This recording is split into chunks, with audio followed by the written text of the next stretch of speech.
Hello everyone, in this video, I will walk you to the basics of getting started with Metis Hyperion, a high-performance EVM-compatible Layer 2 network. And in this video, we also cover how to add the Hyperion Testnet to your wallet, and how to request testnet tokens from the faucet. So let's start with adding the network to a wallet. So you can see the network details over here.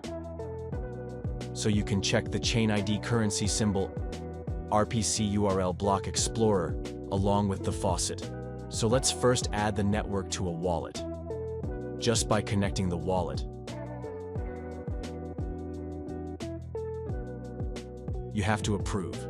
So in this you can see the connected site, the currency symbol, the RPC URL, and on clicking approve, it will add the network to a wallet. So there's a bug with the MetaMask.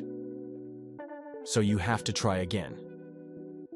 But within this, the network is already added to your wallet. You can see it over here.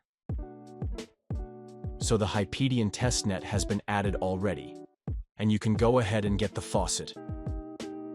So you can click over here, it will open a Telegram bot. So first, let's take the wallet address.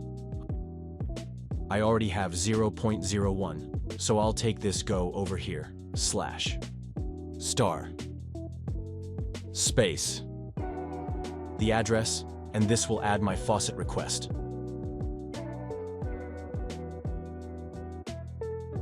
So within a few minutes, I will get my 0.01T Metis. And you can use this testnet tokens to go ahead and try out Quick Start. We have both Foundry and Hard Hat.